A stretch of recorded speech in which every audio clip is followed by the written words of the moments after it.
Okay, it's 6 o'clock, so I think we're going to get started. I just want to welcome everyone to the Public Information Center for the Downtown Parking Study Draft Plan in the town of Saugeen Shores. We are asking today for residents to provide feedback on the draft plan provided by Paradigm. Please note that attendees cannot be seen or heard during a Zoom webinar. You can raise your hand to indicate that you wish to contribute a point or ask a question by clicking on the raise hand icon. The host will then see that you have raised your hand and can invite you to speak. During the question period, at the end of the presentation, the attendees who have clicked the raise hand icon will be granted permission to be heard during the live webinar to provide their questions and/or comments. To lower your hand, click on the same button. Just for your information, this session is being recorded. The PIC will run till approximately 7:30, and any additional questions after that can be emailed to the project team, parkingstudy@saugeenshores.ca. I just want to do some brief introductions on this call. So the host that you have here is Rahul Amin, and he is the Manager of Engineering Services. We have Mark Paoli, who is the Director of Development Services. My name's Caitlin, and I will be your moderator for this evening. And there's also Erica Bailey, who is the Project Manager from Paradigm. So Erica, whenever you're ready, take it away. Thanks, Kate, for the introduction. I hope everyone can hear me all right. As Kate said, I'm Erica Bailey. I'm a senior project manager with Paradigm Transportation, and we were retained by the city to prepare the downtown parking strategy for the town of Saugeen Shores. And everything we've prepared to date has been, we've worked very closely with the city through everything, very much a team effort. We'll get right into it. If you attended the in-person session last week on Tuesday, January 23rd, this presentation is the same. I've made a few minor wording changes to reflect that we're in person, but otherwise the information is the same. This is not intended to share anything new from last week. This is just another means to communicate to the community. So with that, and we'll, as Caitlin said, we will answer questions. We'll get to questions at the end. And here we go. So welcome to everyone. The purpose of this virtual PIC today is to review the study process, to provide an update on our progress to date, to present our draft recommendations, to collect feedback on those draft recommendations, and to explain the next steps of the process. Hopefully some of you were involved in the fall when we did our first phase of consultation. We were in Saugeen Shores in August. I believe it was August. Nope, that's wrong. October 23rd and 24th, collecting preliminary feedback. So for some of you, hopefully this is the second time you're seeing us, and we'll explain. I'll explain some of the work we've done since then. So if you haven't already, please fill out the survey. You can provide us your feedback on the draft recommendations. And there's also an opportunity to comment there. It is linked on the town site. And if you have any questions further to that, please don't hesitate to email us. The email address is right there. That goes directly to me and I can help you out. On the town site, our draft report is posted, and the recommendations that I'm sharing today are taken directly from that report, but the report just has a lot more of the background information for our work. So project overview. So the town is developing parking strategies for the downtowns of both Port Elgin and Southampton to address current and future needs. This work was triggered by the recommendations from the town's 2020 Transportation Master Plan. If you hear me say TMP, this is what I'm referring to, the Transportation Master Plan. So the study is addressing how the community wants to manage its parking asset by exploring such questions as, should the town expand the supply to address peak demands, especially during the summer? Are there different ways to manage the parking demand or the supply to avoid costly construction of new lots? Are there innovative ways to improve the parking experience for visitors, customers, and employees? And with changes in travel behavior, what does the future of parking look like, and how do we prepare for it? The study is assessing the nature and extent of parking needs in both downtown areas for on-street and public lot locations. Note that this is the public parking, and I have a few maps that you'll see, and identifying actions to improve conditions. This is where we are in the study process. So phase one, that was last fall, August to October. That's when, if you saw us in October, we were in the data collection phase. We did some data collection, counting parked cars in August. And then in October, we were collecting input from residents, from the BIA, from town staff. And that was through, we had an online survey collecting input that received around 400 responses. And we were also out and spoke to many people in the community those 2 days that we were there. And then from that, we went into phase two, the needs assessment, where we were reviewing best practices. We were reviewing all of those comments and all that feedback that we received in October, working through background documents, best practices in other communities, just kind of bringing it all together. And now in phase three, we have drafted, keyword drafted, our recommendations. And now we are presenting these to town staff and the community. We have not yet presented to council. That will, we're targeting late February for that. And so we're still in the presenting draft recommendations and collecting input on that. So near the end, but not quite there yet. So the next two slides are showing the study area that we are evaluating. So this is what we would refer to as the downtown of Port Elgin. And everything in this orange box, all of the public on-street spaces, and then those 3 lots shown, is what we've included in our study area, in our inventory. And then for Southampton, same thing, all of the public on-street spots and the 2 lots here. So in August, we did a parking survey in both of those areas that I just highlighted. We did it in August on one weekday and one weekend. You can see the hours noted there, 8 a.m. to 6 p.m. on a weekday and 9 a.m. to 6 p.m. on a Saturday. And this information, this is the same that I presented in October, but just to kind of refresh everyone's memory on this.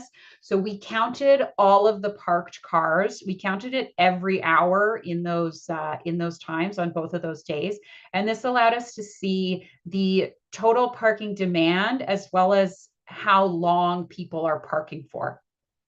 So in Port Elgin, the current supply is about 600 spaces with 441 on-street public spaces and 176 spaces in lots. And then in Southampton, again, about 600, but weighs a little bit more heavily towards on-street spaces, 505 on-street and 92 spaces in lots. In Port Elgin, we found that less than 50% of that available supply was occupied for both lots and on-street, so the total supply, and that's at the peak. And we found the maximum demand was around lunchtime, and that 80%, 81% of spaces were occupied for less than 2 hours. And in Southampton, we found the parking lots had a little bit higher demand at 73% peak demand, and less than 50% of the on-street spaces were occupied. And remember, this is for the whole study area. There are certainly areas within the study area that had a higher demand, but overall, on both of those maps, we're seeing around 50% was occupied at the peak. Same thing, we found the peak demand was around lunchtime. And again, just over 80% of spaces were occupied for less than 2 hours. So in both communities, people are parking generally for less than 2 hours.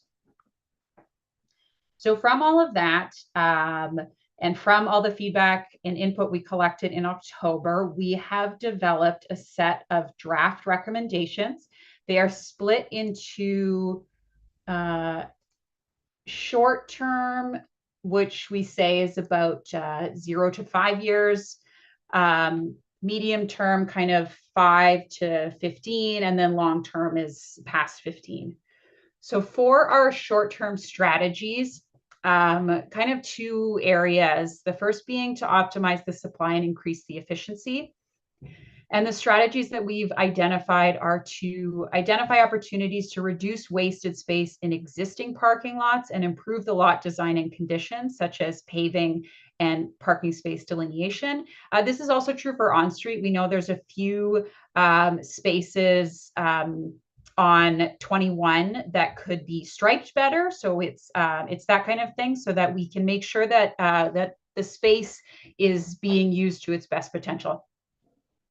The next one is to inventory the existing parking signage and how it compares to the bylaw, if it's meeting the bylaw, ensuring time limits for on-street parking spaces are communicated to motorists. So this is just, again, doing an inventory of the existing signage network and upgrading as needed to ensure that it meets the town's bylaw. The next one is to adjust the time restrictions on the two main streets, Goddard Street in Port Elgin and High Street in Southampton, to 2-hour parking. It's currently 3 hours. So to reduce it to 2 hours, to have the connecting roads to 3 hours and the parallel roads and any staff parking to a daily maximum. Tied to that, because of course signs also involve enforcement. So the next recommendation is to maintain and expand the existing enforcement efforts to optimize the parking lot utilization and to increase turnover. Next, we have to publish an annual parking guide. I spoke about this last week, about how useful this can be for visitors to have a resource, whether it's printed or online or both, that summarizes the location of parking facilities, the rates, the time restrictions, any related information.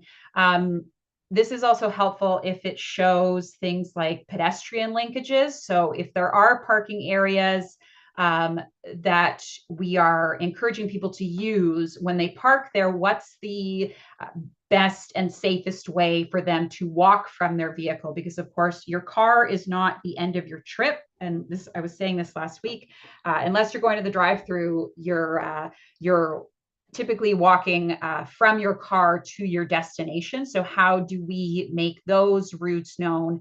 And how do we share with the community and with visitors what the opportunities are for parking, if anything has changed, to develop this resource for the community? The next one is to implement cash in lieu policy to reflect current land and construction values. Cash in lieu is typically for new developments. If a new development is unable, for example, to meet the bylaw requirement of private parking, they can provide funds to the town to make use of their parking, or to put funds into the town's parking management strategy. So kind of working together with the town's parking asset. The next one is, again, related to signage: inventory the existing wayfinding system and identify gaps. The municipal parking signage should include comprehensive maps, which identify, again, this goes to the parking guide, to identify pedestrian links, to encourage people to park once and promote walking. So this can be done through a parking guide, but also through signs within the community. And the last short-term strategy related to reducing parking demand is to provide secure bike parking and install additional racks through each downtown area, and position these facilities outside of the pedestrian travel routes. And also to upgrade all existing parking racks to meet the recommendations outlined in Ontario Traffic Manual Book 18. This is the Ontario Cycling Infrastructure Manual, and it's the provincial standard, and there's recommendations in there for the style of bike racks to be used. Within the report that is linked on the town site, we have a map showing the existing bike racks and some recommended locations to add bike racks. So it would be increasing that system and also making sure that system meets the standards.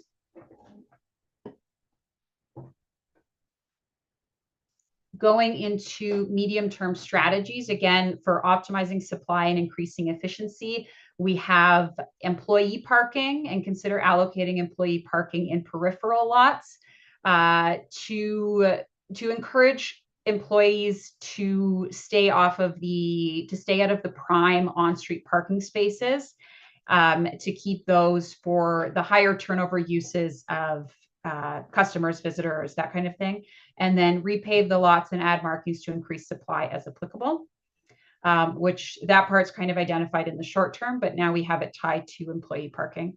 And then for reducing parking demand, we have identified public-private partnerships to expand the parking supply or dedicate a portion of new parking to public use through conversion with interested existing landowners within the study area.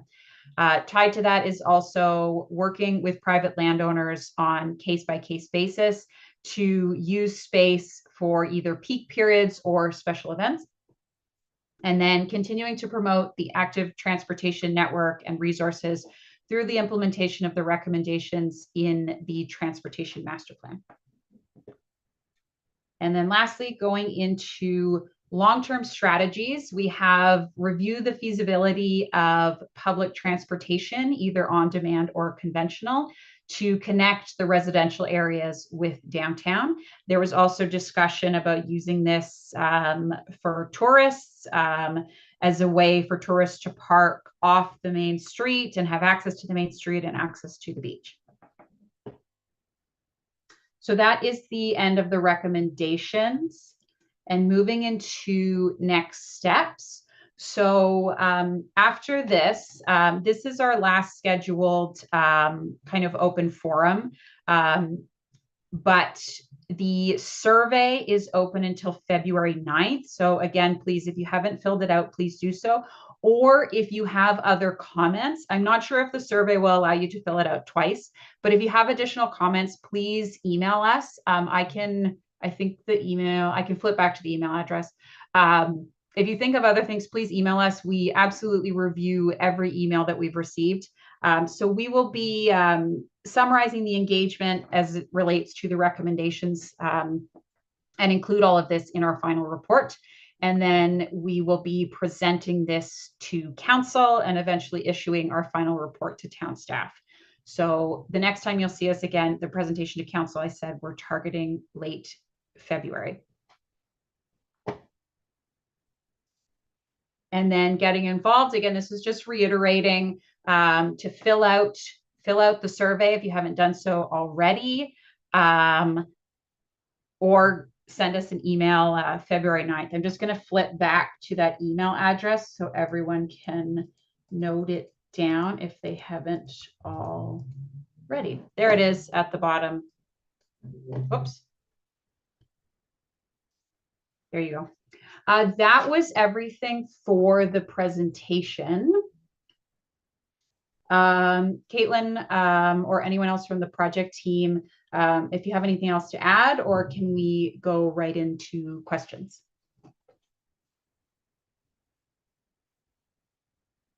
Rahul and Mark, was there anything you'd like to add before I jump over to the question period? No, I'm good, Caitlin. Nothing for me, Caitlin. Thank you. Okay, thank you very much. If you have questions, please feel free to raise your hand and I will call upon you to speak. So we do have a question already. Mike, I'm just going to allow you to speak here. And it's just going to ask you to unmute your mic. Okay, can you hear me? I can hear you, yes. Yeah, it's Mike Myatt here, Vice Deputy Mayor, Town of Saugeen Shores. Good evening, everyone. Thanks for the presentation, Erica. And one of the points you raised, which tweaked my interest, was the explore the feasibility around the conventional fixed route the conventional transportation route you're speaking of for conventional transportation. Let me reword that: conventional fixed route public presentation seasonal presentation. I've got my wording mixed up. I just wrote it down, but you did talk about I'll go back to costing. that. Yeah, sorry about being a little No, that's convoluted okay. there. This one? But yeah, there it is. Yep. There, it's a conventional fixed route public transportation. I'm just wondering, how far are you going with that, Erica? Which you're talking about costing, but are you talking about seasonal, permanent, full-time, year-round service? What exactly are you studying? I'd be interested in hearing your comments. So we have this, this is included as a long-term strategy. So we're not getting into heavy details of this, of planning a transit program for the community. Okay. It's identified as a recommended action for the town as a strategy as it relates to parking, right? The purpose of the study is to evaluate parking. So as a long-term strategy, it follows the goals of addressing the evolving needs of the community, to reduce the likelihood of having to build additional parking infrastructure. So it's identified for the town to further review this in the long term as part of their comprehensive parking study. Erica, you won't be going into a whole lot of detail then. It's just basically when you talk about feasibility, so there won't be any dollar numbers attached to it, won't be talking about seasonal versus permanent, won't be talking about fleet, any of those kinds of things. Won't be going into that kind of detail? No. No. Okay, gotcha. And anyways, I reviewed your information and you've done some good work. And I guess my other question is, are you receiving a lot of feedback from members of the public, or how has it been so far? So when we were out in October, I'm trying to remember, I know we got, like I said, we got about 400 responses to our online survey. And I think we spoke directly to, I want to say, between the sessions that we had and all the people that we handed cards to on the street, it's probably, I don't have the number in front of me. I don't want to overinflate this, but it feels like it was probably about 100 people directly. I know there was activity on Facebook. And then last week in total, we spoke to about 50 people face to face.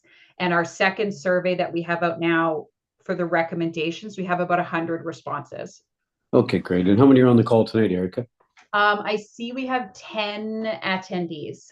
Okay. My last question is, when you did your review on the 2 Wednesdays, on the day, August 23rd, August 30th, 2 Wednesdays, and then you did another one in the fall. Was on a Saturday? What date was that on the Saturday again? Sorry, to clarify, we did when we were counting the parked cars, that was August 26th and August 30th. I believe the 26th was a Saturday and the 30th would have been Wednesday. Right. When we were out in October, that was a public engagement effort.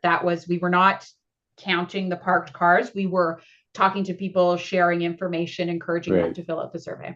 Okay. I'm not questioning scientifically the Wednesday and the Saturday, just quickly in a few words. Sure. How did you pick those 2 days? It was a summer weekend. It was not a long weekend, so we were hoping for something kind of more typical of the summer. We have heard feedback from the community that is a quieter weekend. It's the weekend before Labor Day. Right. So we are, we've heard people saying that, but we do feel, it's reflective of kind of the general activity in the area. Okay. And it's fair to say, from reading your report again, that the availability of parking spots in Port Elgin is much greater than the availability of parking in Southampton for the same time period. I would say it is greater. That's correct. Right. Okay, thank you. Yep. There are, it sounds like you have read the report, so thank you. There are some graphs within the report, and if you've read it, I'm sure you've seen those, and there's a little bit more detail about the specific areas. But thank you for your questions. Yeah, no, you're doing a great job. Thanks so much. Thanks, Mike. Great, thanks, Mike. Next we have Doug. I'm just going to give you permission to talk now.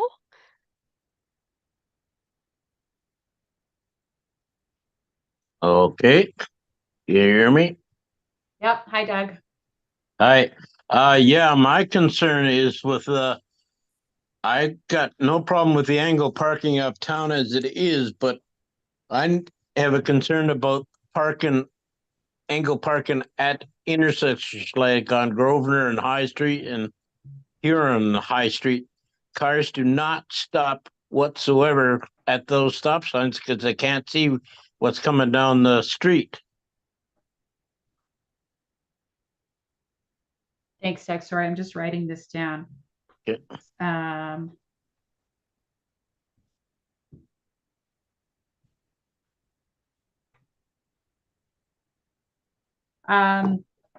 Yeah, you're right. It does. We have heard this, and it's obviously a safety issue when people aren't stopping at stop signs. So this would be the kind of thing that the sight lines would need to be evaluated to ensure that the stop signs and whether the angled parking. I know there was a lot of chatter about large trucks parking and how much more space they take up, and delivery trucks which obscure sight lines. Yeah. Okay. Very good. Thanks, Doug. Okay, bye.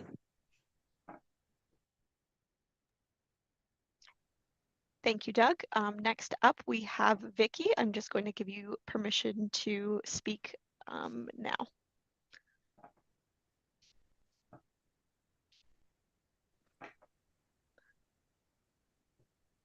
Can you hear me? Yep. I can Hi, hear you, Vicky. yes. Oops, sorry.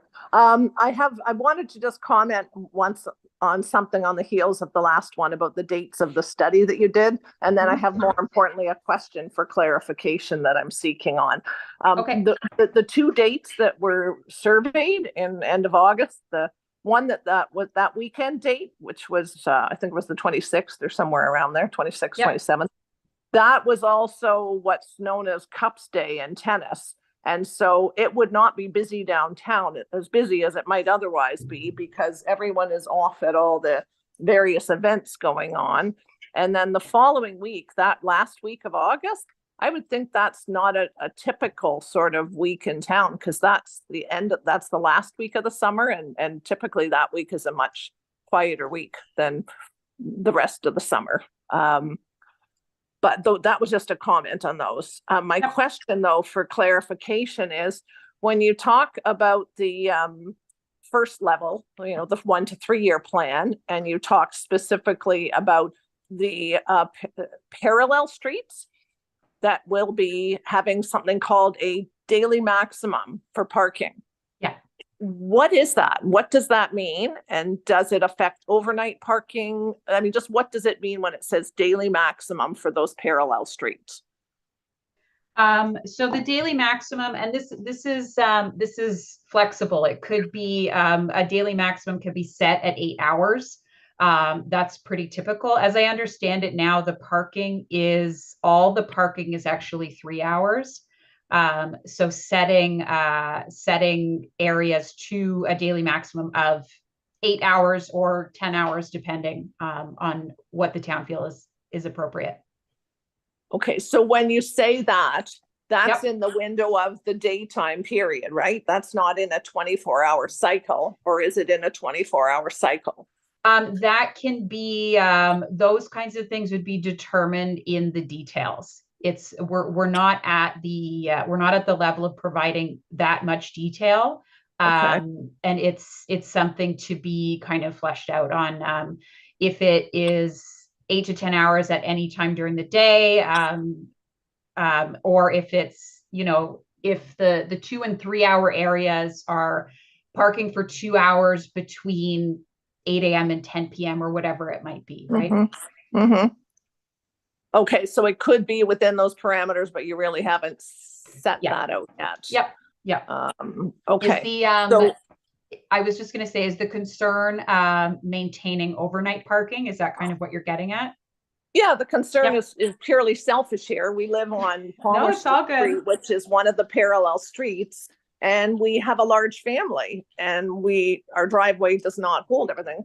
On weekends is the busiest time, and family is up visiting. They have vehicles, and if they have a restricted period of parking there, they're going to have to move cars around during the day or on the weekend, or I don't know, but it's going to have some kind of implication, I think, for anyone who lives along there.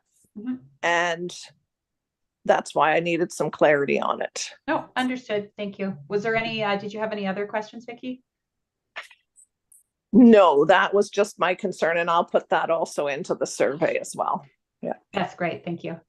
Thanks. Thank you, Vicki. I appreciate the question. I'm just looking at the attendees list, and I don't see any other questions. So if you do have one, I encourage you to raise your hand now.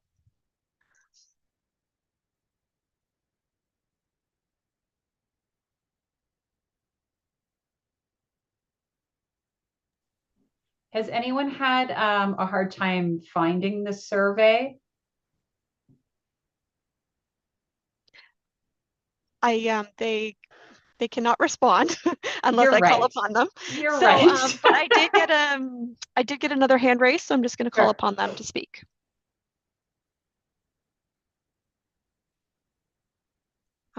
Vicki, would you like to go ahead? Sure.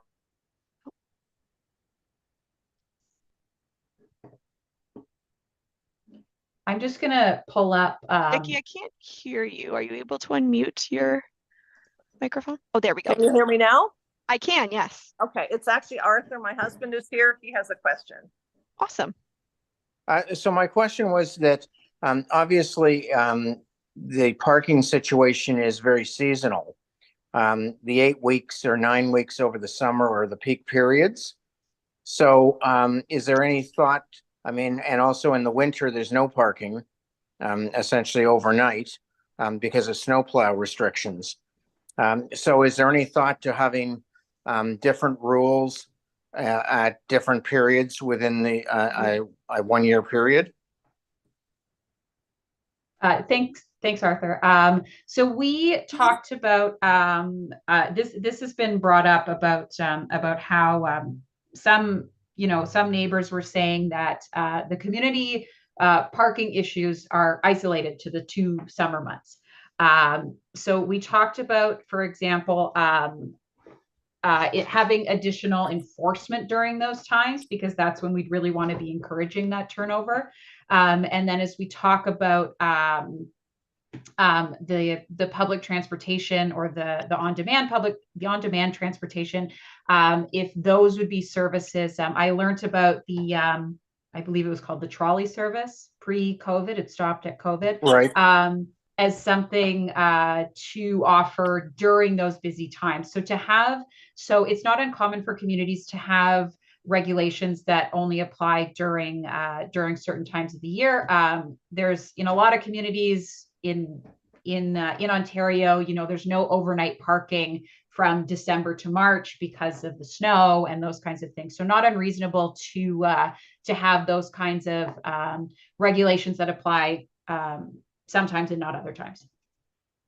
And the follow-up question to that would be, in terms of the enforcement of this, presumably there's an appeal process or some sort of traffic court that would have to be put in place so that people could fight tickets and things like that. And so what would the estimated cost be of the enforcement versus the gain that you're going to get out of this process? We haven't gone into that level of detail at this point. That would be something we've spoken to enforcement about our survey, about their existing concerns, but that would be something to drill into with enforcement and with town staff to determine an appropriate plan. Because I think that's critical, because this may be costing more to implement than it is in actual fact solving an issue. Thank you. Thanks, Arthur. I was just going to bring up, I was going to share my screen to show everyone, hold on a second.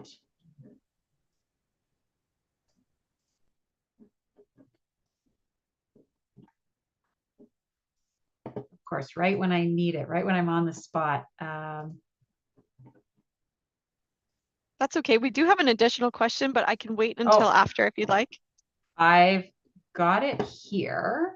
Okay, great. So just showing everyone, if you're on the town's page, this is the home page, saugeenshores.ca. You can scroll down to news and notices. If you click view all news, the parking study is now on page 2. There it is, Friday, January 12th. So you'll see notice of downtown parking study, phase 2. And then we have, this is the draft report.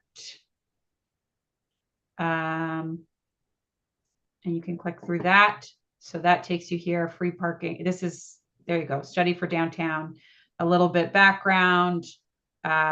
This is our public information. There's our link to the draft report. There's our email address to send us any comments. And there is the survey link. Sorry, that was a bit convoluted. There's a lot of information, but if you just keep clicking through, you'll get to the right place. Great. Thanks, Erica, for sharing that. I appreciate it. I'm just going to speak upon or call upon Mike to speak. Go ahead, Mike. Yeah, if you're can you hear ready. me okay? I you hear can, me yes. Okay. Thanks, Mike, again. Yeah, just a few follow-up questions. Saugeen Shores it's projected to grow to 20,000 people by 2030. And you obviously, I'm assuming you're taking those population projections into consideration with your plan. And I'm seeing you nodding. And secondly, is this a 5, 10, 15, 20-year plan? And also, and I'm assuming there'll be recommendations for land acquisition for new parking lots if it's deemed that additional parking is required in Port Elgin and Southampton. And if that's the case, will you be making specific recommendations in terms of where those land purchases should happen? So there's 3 questions there. Sure. So when we, through the results of our survey and we found there was excess capacity. And so evaluating additional parking didn't kind of come out as one of the central focuses of our recommendations. However, it was, we've had many conversations about finding space, having many conversations about actually public-private partnerships. And there's also opportunity to gain spaces through repainting existing lots and existing streets. So that will also increase the supply. Fair enough. Did I miss well, one? you've taken into consideration that by 2030 will be 20,000 people. Mm-hmm. You've taken that into consideration in your report? Yes.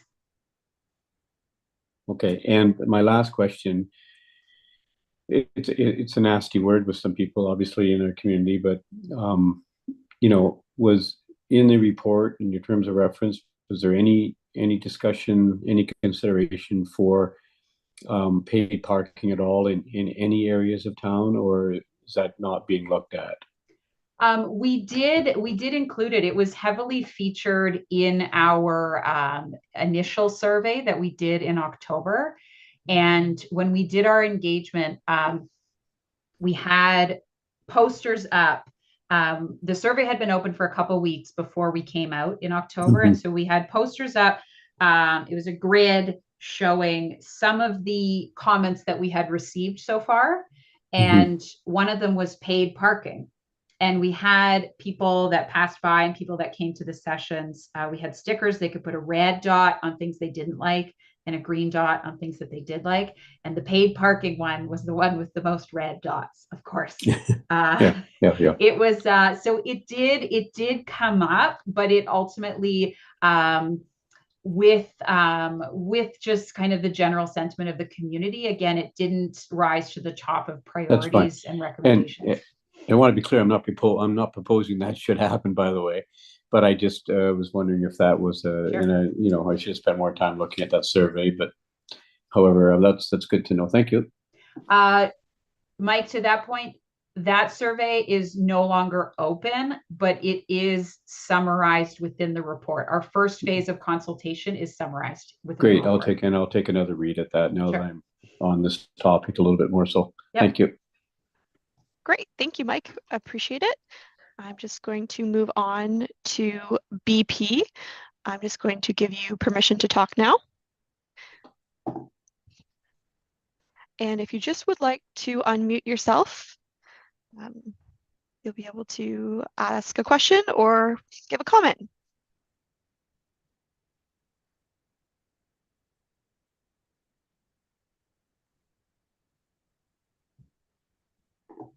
BP, are you able to unmute yourself? Just letting you know that we cannot hear you at this time.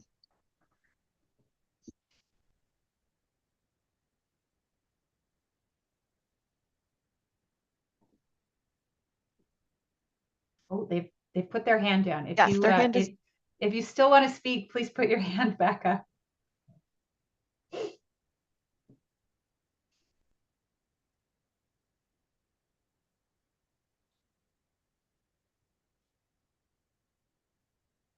Okay, I'm just gonna remove permission to talk right now. And if you would like to contribute, please feel free to raise your hand. I don't see any other questions currently, but I just want to ask the hosts and the panelists if there's anything that they would like to say at this time.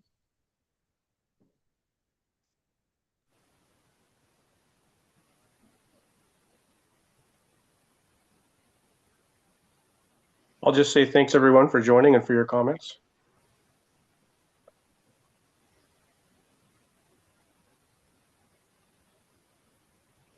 Great. Erica, is there anything else you'd like to add before we end the call today? No, I really, as I've said a few times now, I really encourage everyone to fill out the survey or to send us an email. We're here to try to answer any of your questions. Yeah, till February 9th. So that gives you about another 10 days to have a look. If there's anything in the report, even if you just need clarification on something, feel free to reach out and I can walk you through it or whatever it is. I see there's another hand up there. Great. Vicky, whenever you're ready, feel free to unmute yourself and ask your question or share your comment. Okay, hi again. Well, two things. One is a question and the other one is someone else's I know had texted me a message. They're trying to put their hand up and no one's calling upon them. But anyway, that's someone else who's trying to get through, a Barb Dwyer, if you see her name there. My question was whether would there be consideration given maybe to the people who are on the whatever parallel streets in our example, or possibly even others who have to get possible parking passes? Like, is there a possible thing where you could apply to the town and get a pass where you might be able to park overnight? This came up in October and we talked about it a few different ways. We talked about it when it came to employees having employee parking passes. So yeah, it's something that was included in our evaluation. We see different things in different communities. For example, we've seen you can register your vehicle for overnight parking, which is a simple entering your license plate into an online system on the town's website. You get so many free passes for the year or whatever it is. So those kinds of things exist in Ontario. So certainly options worth exploring. You said Barb Dwyer was looking to speak. Yeah, do you see a hand up there? She had just sent me a message saying her hand was up. And I see Ann Dwyer. Would that be that would probably work. They live at the same place. Yeah, that would be great. Anyway, thank you very much for that clarification. Sure. Thanks, Vicky. Thanks, Vicky. And I've just given you permission to talk. If you would like to unmute yourself. Yeah, perfect. Thank Perfect. you. Thank you. Actually, Vicky just asked the question because I wasn't, for some reason, my raising the hand wasn't working. Is with regards to parking permits for people who are there who are permanent residents or the registration online. So that question's already been asked and answered. Great, thank you. Okay, thank you. Thanks, Anne. Thanks, Vicky.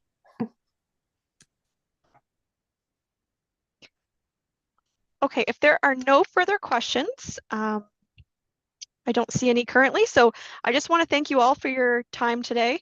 As you can see, there's no chat option, but any additional questions can be emailed to the project team at parkingstudy@saugeenshores.ca, as well as the survey that Erica had mentioned before on the Saugeen Shores website. We encourage you to fill that out. And yeah, thank you all for your time. I appreciate it. Thanks, everyone. Have a good evening.